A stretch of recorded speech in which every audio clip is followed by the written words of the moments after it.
Jammu Kashmir live के साथ मैं दीप्ति द्विवेदी। सबसे पहले बात करेंगे नौशहरा के सीमावर्ती गांवों के जरूरतमंद लोगों के लिए सेना की कलाल आपको बता दें स्थित राष्ट्रीय राइफल्स बटालियन ने चिकित्सा शिविर और रक्तदान शिविर का आयोजन किया और जिसमें कालसिया और उसके आसपास के गांवों के लगभग 1200 व्यक्तियों ने इस शिविर से लाभ प्राप्त किया है। इस शिविर में स्थानीय लोगों और भारतीय सेना के जवानों और सेना के उच्च अधिकारियों ने रक्तदान किया। स्थानीय लोगों ने भारतीय सेना के दूर दराज के क्षेत्रों में बुनियादी स्वास्थ्य सुविधाएं प्रदान करने के लिए उठाए गए कदमों की सराहना की है।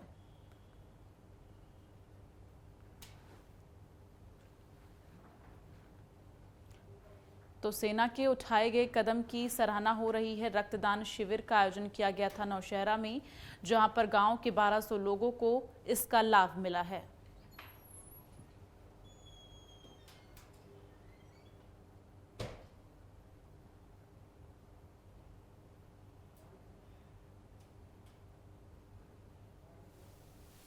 और एजुकेशन सेक्टर के बारे में हमने आप गुजारिश की है के डबराल साहब से कि यहाँ जो बॉर्डर्स का इलाका है और पोर्ट्स में लोगों को भर्ती ज़्यादा से ज़्यादा हमारे इलाके के ब्लॉक के लोग बच्चे जो हैं जो बेरोज़गार हैं उनको पोर्ट्रों में ले जाए। उन्होंने हर बात को माना है के डबराल साहब ने।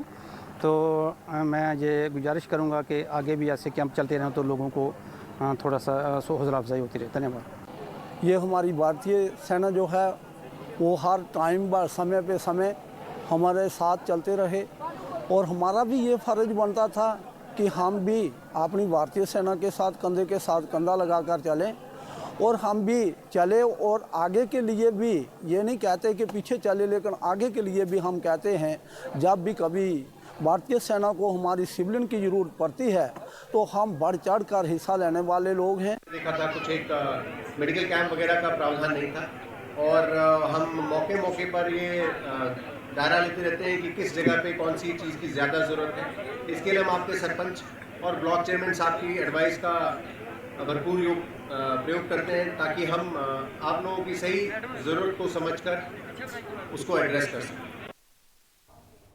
भारतीय सेना की 19 राष्ट्रीय राइफल्स चार्ली कंपनी ने रविवार को रन फॉर फन वॉक का आयोजन किया और दक्षिण कश्मीर के अनंतनाग जिले के कोकरनाग बेल्ट में असीम फाउंडेशन और भारतीय स्टेट बैंक के तहत आपको बता दें कि लगभग 7.5 किलोमीटर की मैराथन का आयोजन किया गया और इस दौरान कंपनी कमांडर 19 राष्ट्रीय राइफल्स मेजर बिशम ने हिलर ब्रिज में हंगलगुंड कोकरनाग तक marathon run for fun walk को हरी झंडी दिखाई और इस मौके पर कमांडिंग ऑफिसर 19 राष्ट्रीय राइफल्स कर्नल मनप्रीत सिंह कार्यक्रम के मुख्य अतिथि के रूप में मौजूद रहे।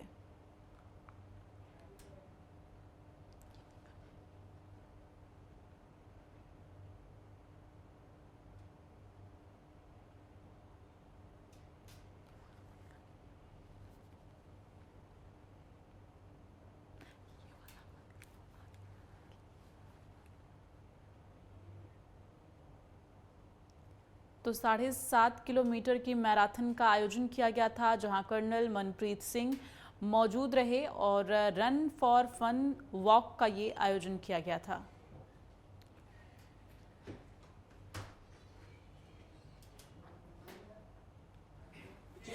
19 आर का शुक्रिया भी करना चाहता हूँ जिन्होंने ये रन फॉर हिलर से हंगलगुंड की तरफ किया और बहुत अच्छा इसमें बहुत सारे लड़कों ने पार्टिसिपेट किया, उनका स्टेमिना देखा गया और ऐसे प्लेटफॉर्म पे ऐसे रेसेस होनी चाहिए जो कि इन लड़कों के लिए बेहतर है। इनका फ्यूचर एक अच्छे ट्रैक पे आएगा, एक अच्छा प्लेटफॉर्म मिलेगा इनको अपनी ज़िंदगी में कि इनकी मतलब लाइफ क्या रहेगी आगे की और ये क्या करेंगे और अपना एक अच्छा प्लेटफॉर्म बनाएंगे।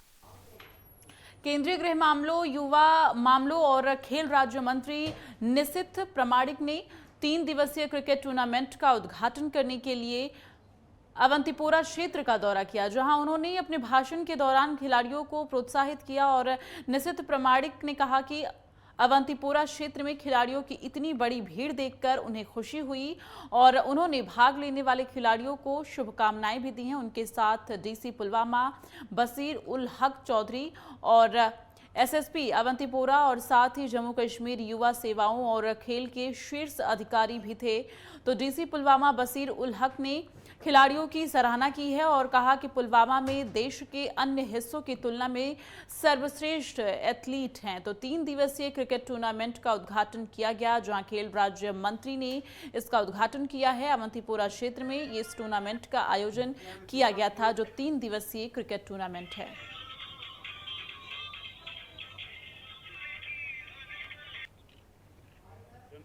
राइस्ता रशीद,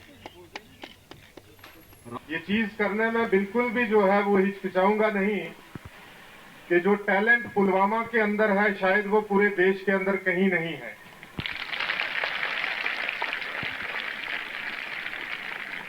और आपकी तालियों की गूंज ने इस चीज की वुसअत को, इस चीज के एक्सटेंड को और ज्यादा बढ़ा दिया है।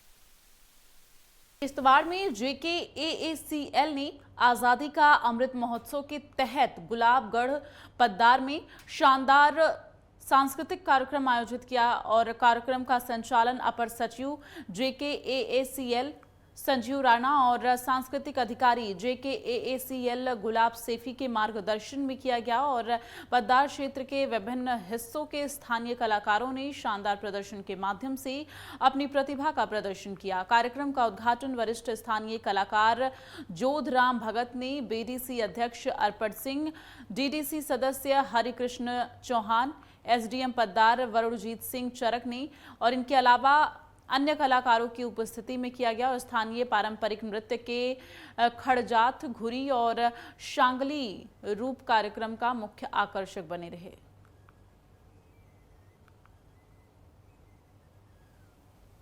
तो शानदार सांस्कृतिक कार्यक्रम का आयोजन किया गया था। अमृत महोत्सव के तहत इस कार्यक्रम का आयोजन किया गया, जहां पर जो सांस्कृतिक कार्यक्रम हैं वो दिखाए गए।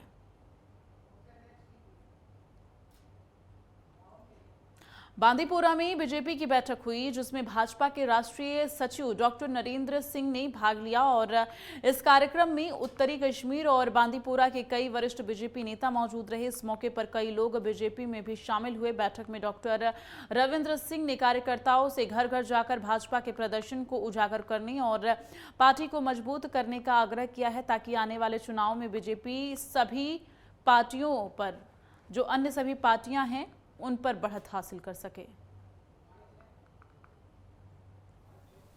देखिए, आज के प्रोग्राम के बारे में अगर आप देखें तो नेशनल सेक्रेटरी यहाँ पे आए थे दिल्ली से, तो शायद एक मैसेज है कि आने वाले वक्त में यार इलेक्शंस की तैयारी करें और घर घर जाके डोर टू डोर यार कैंपेन चलाएं और बीजेपी के झंडे आने वाले वक्त में हम गाड़ देंगे इलेक्शन में।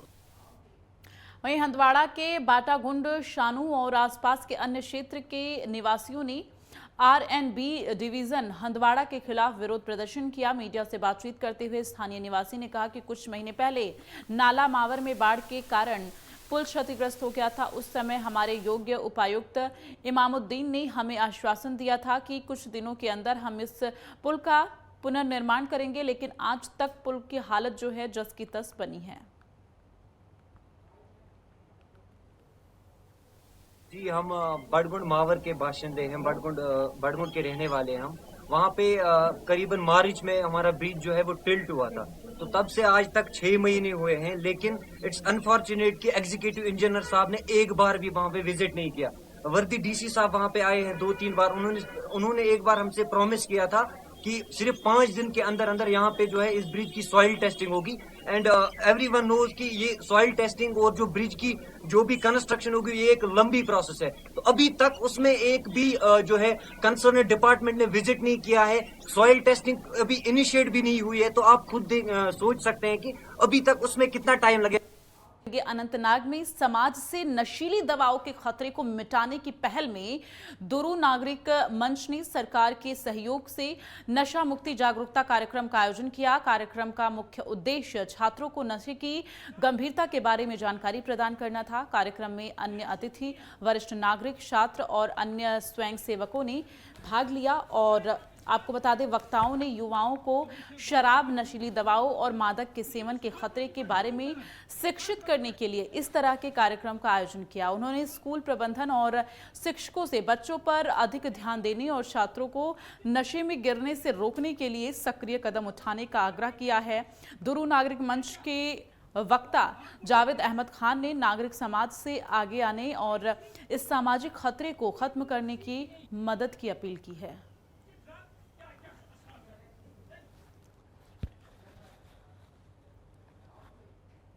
केंद्रीय बिजली और भारी उद्योग राज्य मंत्री कृष्णपाल गुर्जर 2 दिवसीय दौरे पर राजौरी पहुंचे, जहां उन्होंने जीएमसी राजौरी का दौरा किया और निर्माणाधीन भवन के चल रहे कार्यों का निरीक्षण किया है। आपको बता दें, यहां 197.00 करोड़ की लागत से जीएमसी राजौरी का निर्माण किया जा रहा है। वहीं मीडिया से बात करते हुए मंत्री ने कहा कि केंद्र सरकार जम्मू कश्मीर के समग्र विकास के लिए मिलकर काम कर रही है। प्रधानमंत्री नरेंद्र मोदी जम्मू कश्मीर के विकास की गति को तेज करने के लिए बहुत उत्सुक हैं।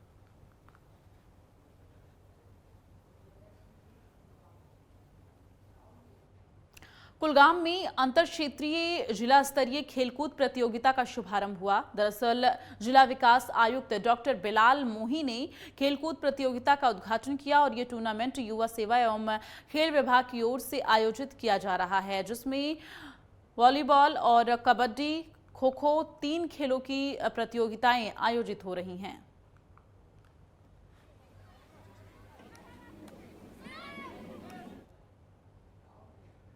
त्राल में अपनी तरह का पहला इंडोर स्टेडियम खिलाड़ियों को समर्पित किया गया और पुलवामा में समारोह का आयोजन किया गया, जहां केंद्रीय मंत्री निशित पर मानक ने ईमेल का उद्घाटन किया और वहीं खिलाड़ियों ने संतोष व्यक्त करते हुए संबंधित विभाग और सरकार को धन्यवाद दिया। त्राल में इंडोर स्टेडियम नहीं होने के कारण सभी जिलों के खिलाड़ियों को श्रीनगर जाना पड़ता था, जिसके कारण ज्यादातर युवा इन ओपनिंग से दूर रहते थे और वहीं अब स्थानीय स्तर पर स्टेडियम बन गया है तो ज्यादा से ज्यादा लोग खेल खेलने के लिए आकर्षित होंगे। और एक आलीशान इमारत बनी है, जो लोग बोल रहे हैं, मैं नहीं बोल रहा हूँ, तो इससे लोगों को बहुत ज़्यादा फायदा मिल जाएगा। अब लड़कों को उधर उधर भागने की ज़रूरत नहीं है, इससे आप ये बेनिफिट उनको मिल जाएगा क्योंकि आप तमाम तरह सहूलियात है, तकरीबन 22 गेम इंडोर खेल सकते हैं। और मैं पर्सनली शुक्रगुजार हूँ डॉक्टर आगर लंगर साहब, एडीसी रैना साहब, सेक्रेटरी सपोर्ट्स मैडम, जिन्होंने इसमें पर्सनली मॉनिटर किया कि ऐसी शानदार इमारत बनी। जी, हमें खेलने के लिए जो पहले था हमें श्रीनगर जाना पड़ता था, आज अब हमें ये बिल्डिंग तैयार हो गई है, अब हमें श्रीनगर जाने नहीं पड़ेगा। यहाँ से हमें बहुत बेनिफिट्स मिलेंगे, हमें नेशनल लेवल पर हम खेल सकते हैं यहाँ पर और हमें बहुत ज़्यादा बेनिफिट्स हैं, हमें खेल सके। अब वरना हमें श्रीनगर जाना पड़ता था, श्रीनगर से वहाँ पर बहुत खर्चा होता था वहाँ तक। सो हमें अब मिल गई है बिल्डिंग, अब हमें ईजी हो जाएगा। त्राल में हमें बिल्डिंग मिल गई है, बहुत ही अच्छी जो है। इसको कब बनने में कम साल लग गए हैं, जो टाइम भी कम लग गया है। अब हमें बहुत सारे बेनिफिट्स मिलेंगे, हम खेल सकते हैं यहाँ पर।